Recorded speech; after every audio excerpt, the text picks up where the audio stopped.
All right, so yesterday afternoon, after lunch, Gen Z came back into the office completely demoralized, looking even worse than he normally does. And it was the same thing that I've heard from every other Gen Z that I've had working for me over the past few years. They're looking for work with living wages. Unfortunately, no one wants them. And so he came back, he sat down at his desk, and he said they were looking for a person with 3 to 5 years of experience, and he didn't have it. He has a phony liberal arts degree and basically entry level, if not worse, job skills. So you're talking about a person who spent his whole life working in retail and fast food. And so when he goes out to show employers his resume, they just look at it and it's like, we're not going to pay you this much money for this little experience. Sure, you have a college degree, but that doesn't mean anything. Your college degree in liberal arts means as much to them as the toilet paper that they just wipe their rear end with. And that's what I've experienced my entire adult life as well. Despite my vast education in liberal arts, I couldn't get a job to save my day with my educational resume. That's why I put it away forever once I graduated from college. I will never use my education for anything. And with that said, let's get into our monologue. You know what's crazy? We were all told that going to college was the golden ticket to success. Get your degree, and boom, you're set for life. But now, here we are, drowning in student debt, applying for jobs that pay less than what a high school dropout makes in a trade, and being told we need more experience for entry level jobs. Meanwhile, universities are raking in billions. Career services are handing out job leads that belong on Craigslist, and we're left wondering, was this all just a scam? College and scam have been topics that I've been talking about on this channel for such a long time. I started talking about college and scams while I was in college. It was my last year of school, and I kept going to career services asking them, am I going to be okay? Because the writing was on the wall already. They were pitching me you're going to be great. 85% of our students find jobs after college. They don't tell you what those jobs are going to be, though. That's the problem, is that colleges consider you a success as long as they put you into any job. As long as you're employed after college, it doesn't matter. They put you down as a statistic that benefited from the system. But I'll tell you what, finishing college and then working at Walmart to me was the ultimate middle finger because I didn't need all of that education to stock shelves or work at a cash register or make money orders all day. It wasn't necessary. It's a total waste of time and money. And for the vast majority of college students, that's all schooling is. A waste of time and money. The public school system is a daycare system for the proletariat. Rich people and people of means don't send their children to public school. Public school was designed to store the children of the proletariat while they worked. That's all it was. It doesn't teach anything. It doesn't benefit the vast majority of people. The teachers that are there are very low paid. They have almost no interest in their jobs, at least from the teachers that I've talked to. They actually, in fact, really, really dislike their jobs. I talk to a school teacher every weekend when I see her at the gym. And I just talked to her on Sunday morning, and she was the most disgruntled she's ever been in her entire life. Because she knows full well that the public school system is slowly being dismantled. Because nobody wants to use it. If you can avoid it, you will. And the people that are there, the students that are there, do not have the support of their family, do not enjoy the environment whatsoever. These are people that are just at daycare and they are acting out. I know. I got suspended all the time while I was going to school for bad behavior. I didn't like public school. In fact, I dropped out when I was in seventh grade because I didn't like it that much. All right, with that said, let's get into our talking points for today.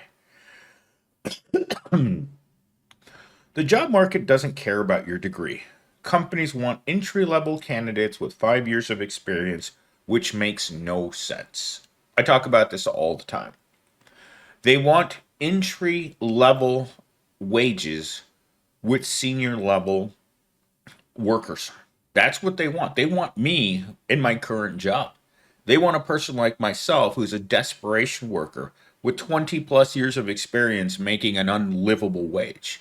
And yes, someone said yesterday in a comment, it's like, well, you say that you're making the most money you've ever made. I sure am, but this is the most inflation I've ever experienced in my entire life.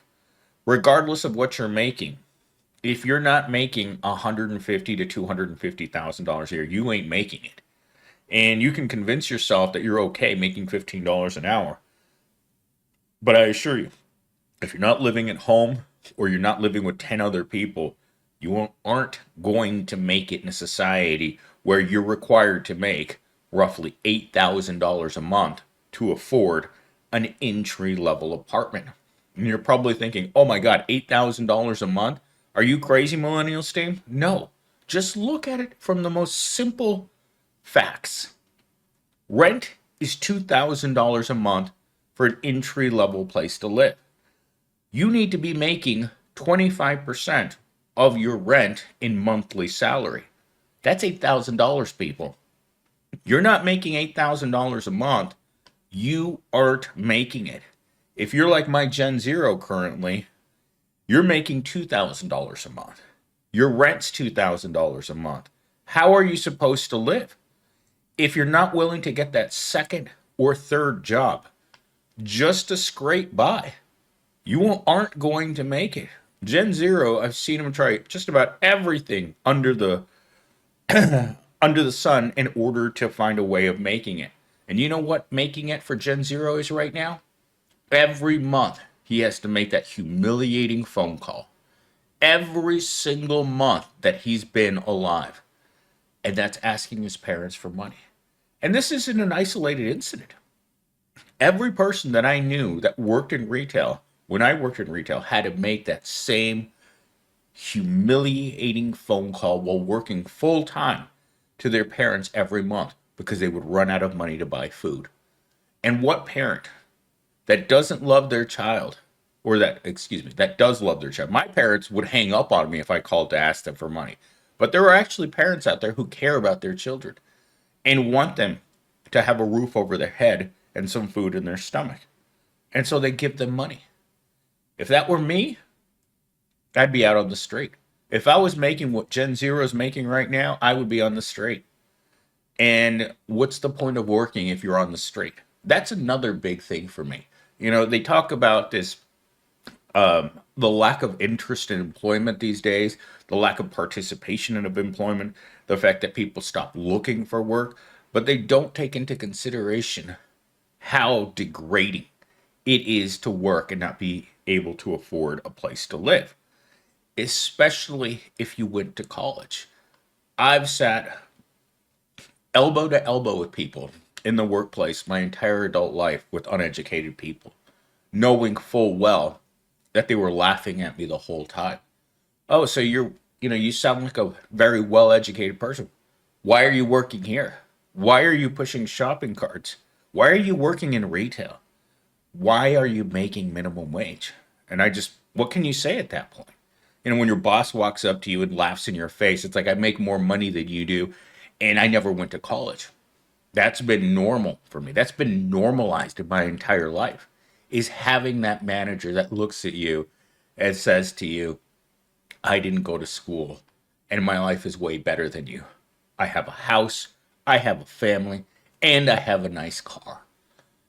And you just have to accept the fact that you just put your head down and you just go in a corner and you cry. That's all it is. At night you sleep in the fetal position, afraid of what's going to happen to you. That's me every single night. That was me this morning when I woke up at 5 o'clock in the morning. I can't sleep thinking about these things. I can't lay in bed and think, oh my God, I'm so comfortable in my life. No, I'm not. I'm afraid every day that I'm going to lose my job. Yesterday, when I walked over to the corporate building and I looked inside of the conference room and I saw every one of the executives, all I could see was the disdain in their eyes for the average person. Every one of those people making hundreds of thousands of dollars, every one of them made that much money.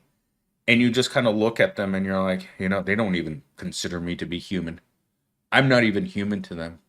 I'm just a spot on a spreadsheet to be eliminated when they need to make more money for the executives and the shareholders. That's all we are. They don't care about us. We're not like them.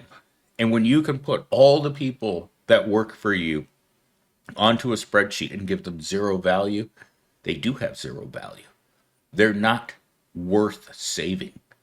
And so when layoffs come and they get rid of you, or you're directly competing with millions of federal employees that just got let go, if you thought the market was saturated with people who needed work and that were highly qualified, you haven't even begun to look into what the job market is going to look like this year.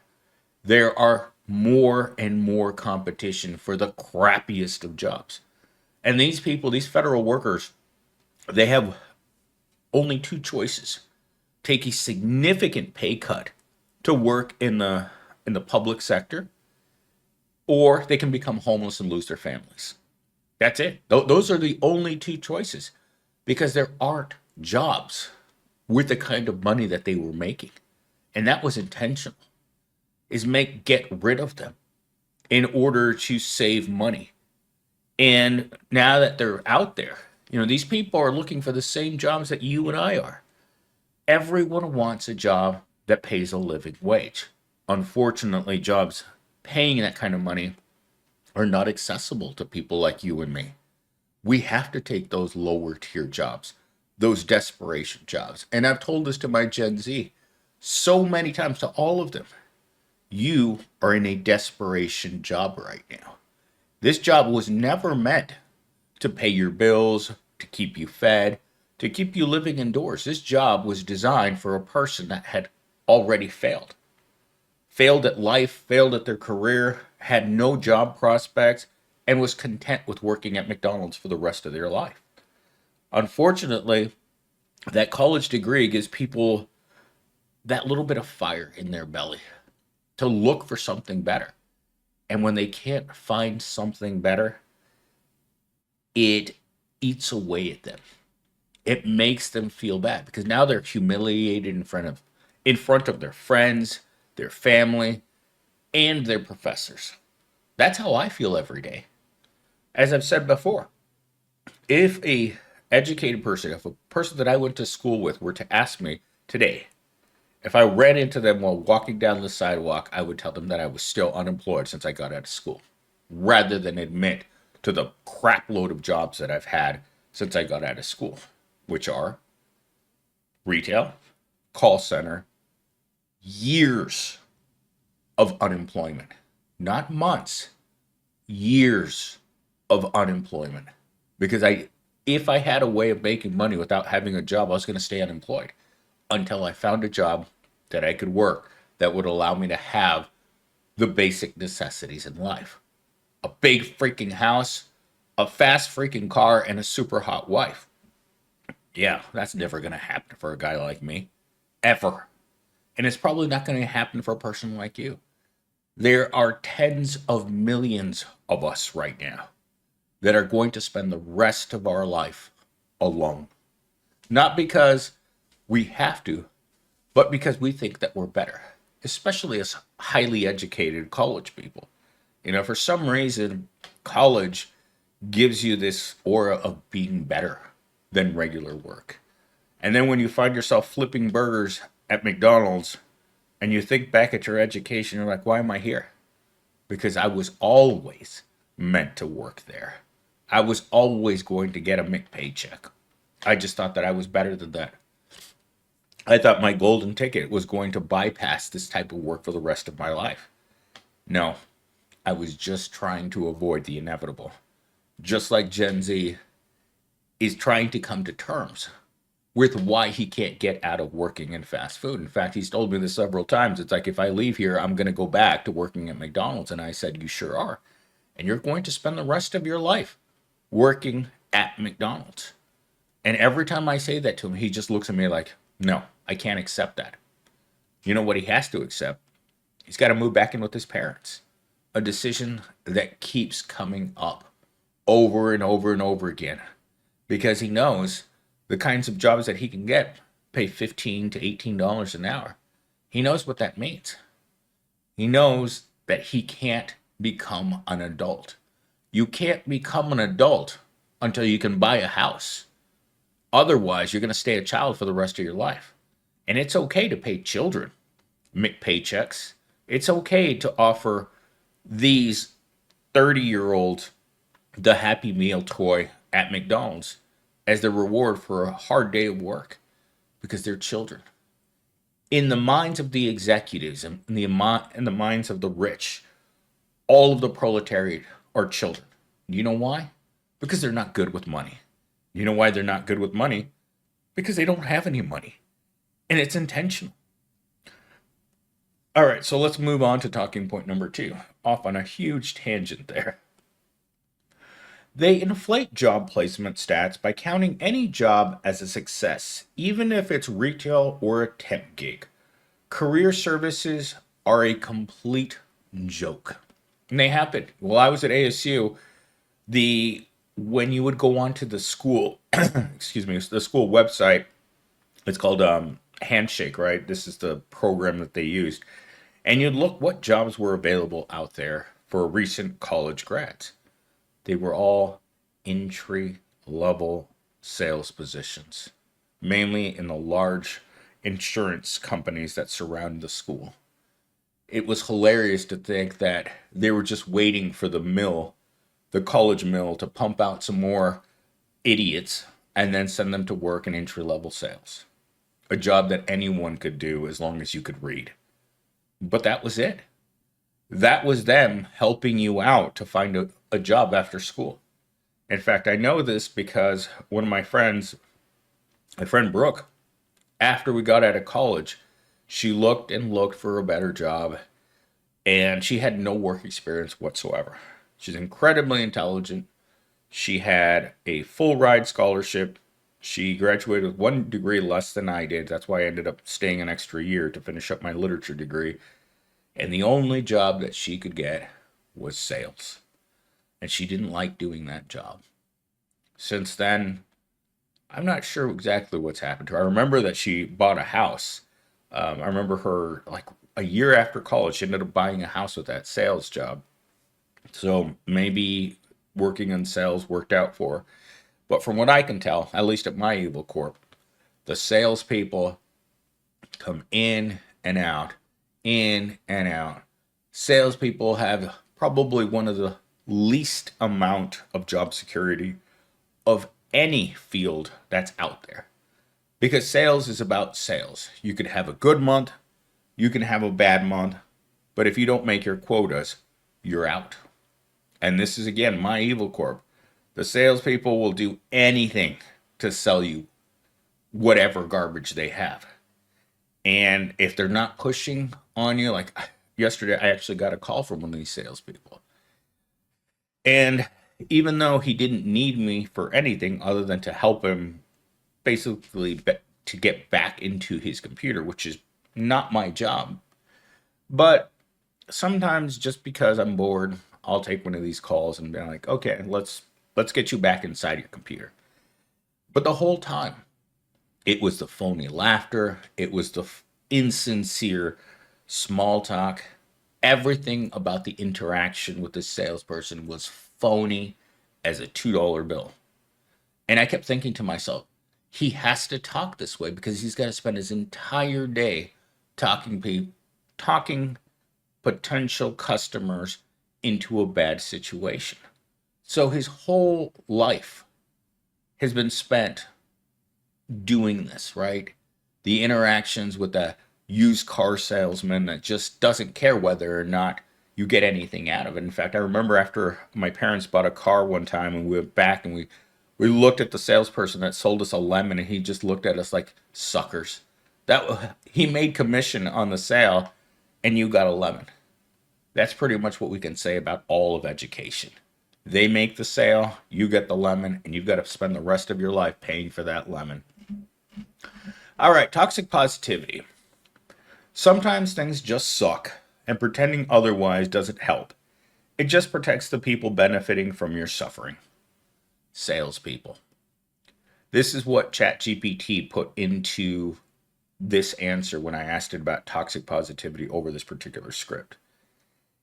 Pretending otherwise doesn't help. That your life is miserable, that you're hungry, and that you're not going to amount to anything really hurts. So most of us, rather than accepting reality, will just keep telling ourselves that things will get better. And when they don't, we just tell ourselves that we just need to be patient. Remember that expression? Whenever someone closes a door, there's a window that's open for opportunity.